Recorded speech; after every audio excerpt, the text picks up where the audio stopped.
And Roger rang to tell me that Mick invited me to sing the Michael Jackson song. I just screamed. I just jumped up and screamed. I felt finally, I mean, we get to really do it without our own bands, just right there. I was so excited.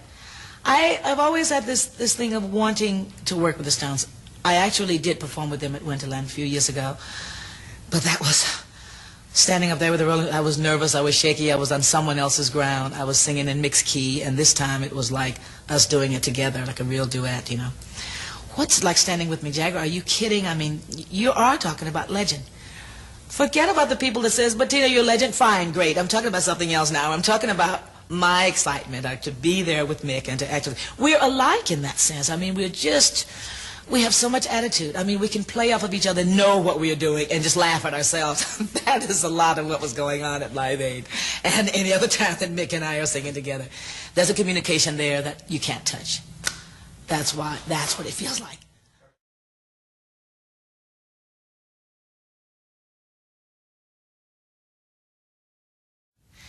I met David years ago when maybe one of a few times I played Switzerland, and we went out to dinner together, and he started talking about so many things, and I said, how do you know about so many things? He said, I never stopped studying.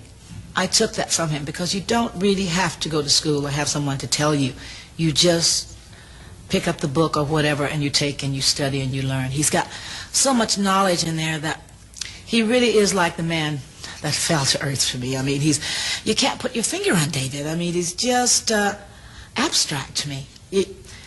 Standing there with him is another whole different power, because his power is different. Mick's power is physical and visual. David's is still and big.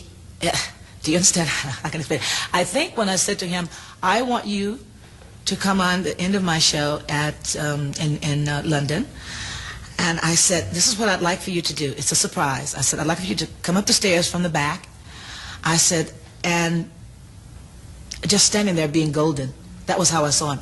And when he did just that, how I envisioned, the place went crazy. It sounded like an earthquake, just like today. Because it's that still power that he has. It's that untouchable thing that David has that you can't put your finger on. Maybe that's why he's a singer, actor, stage actor, or whatever. He's got all of those elements just working there that you can't put your finger on to say what it is, you know?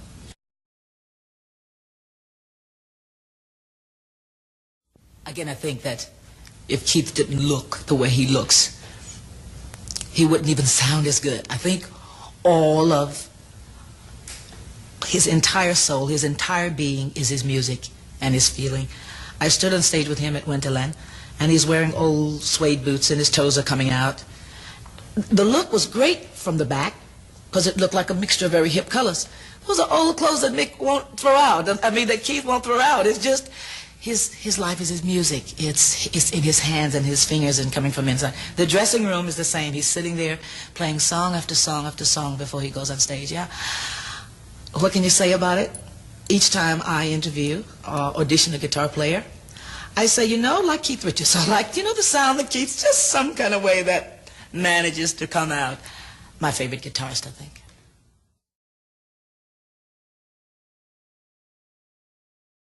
No, we still try to get it. We get the, you know, as close as we can get to it, but I think nobody will ever get to that. Well, that's sort of personal. Well, I think actually it's the opposite attraction for me. I find sexy men on screen more so than on stage. Maybe it's because it's my work and I know what they're doing and I know what it's about, and maybe it's because the screen is really acting. And on stage, maybe, and when you're singing, you might not be acting, but you know that those guys are really playing or being a character or something. That's the difference in how I see and how I feel about sexy men.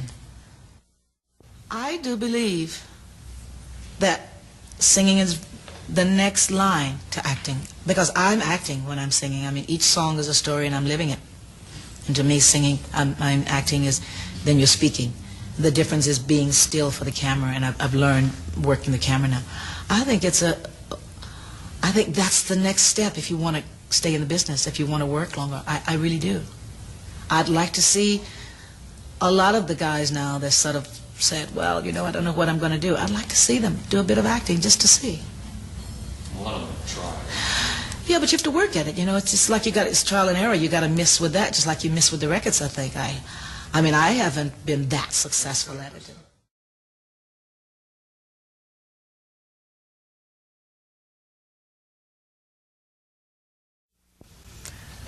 That's a hard question for me, because when I started, I had no input. I mean, it was basically done by my ex-husband, and I heard very little of what was going on with women. I just began to hear of the problems that women have. I haven't had problems, I think, because my career is more a foundation. I mean, I have performed for so long that I've earned the attention of people that would give me attention. I think for newcomers, the business is with so much competition these days that you almost have to prove yourself. Well, they don't want to give you a chance to even prove yourself. I don't think it is so much a woman's problem. I think it's everybody's problem that's trying to get into the business these days. I don't know the problem, so I can't elaborate that much. And again, I just think that the problem is because by the time there was a problem, I had been out here so long, and the problem, however, yes, there was a problem, sorry, correction. When I started out on my own to get a record deal, I don't know if it was because I was a woman. I think it was because no one knew what to do with me. Again, I don't know if this is a racial problem or not, because I can't talk about something I don't know. I can talk about things that's been discussed and what people are saying, how hard it is for women getting into different fields or whatever. But because I've been in this particular business and have mastered it in my own way, and I haven't had problems, it's hard to really discuss that with you.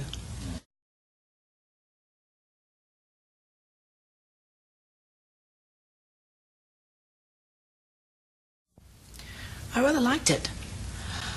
It was mysterious and a change again. The sound was different, but still I was getting the essence of music. The first example was what I did with Let's Stay Together. And the music, I mean, when I first heard that electric sound with Martin Ware, it was like, that's incredible. And there was a lot of criticism about that music, but I do still like it a lot. Even though listening back to real music, there's a real music we're talking about out of the amplifier and the guitar thing, and that is still good, but there's something modern about it that I like, that makes it a bit fresh and new. And as the time goes on, I mean, we're near the 20th century, so we're not going to stay back there with the old amplifier and the guitar, you know. Is that music still rock and roll to you? Not the old gut bucket rock and roll, because that was like a Chuck Berry, and all that is remembered, and that will always be taken from for the music today as a foundation. But I think it's gone further with a mixture of taking everything to make it all. Rock and roll is a music that I think, no matter what style of music is coming in, it won't go, because it's a get you going, a get me going type of music. It starts you, it gets your adrenaline going or something. You know, it's just an upper. Yeah, the heart starts pumping. It's in the blood. It's you. It's what you do. It's what you love. And when you stop loving it, you stop. That's my attitude about it. Standing off stage, just as the guys sort of running on and getting their energy up, yelling, and then when they hit the first chord and really started pumping, the heart starts going, the adrenaline starts going. It's what you love. It's what you are. It's within you. It's you. You are what you are, and you love it. And when you no longer love it, you must stop.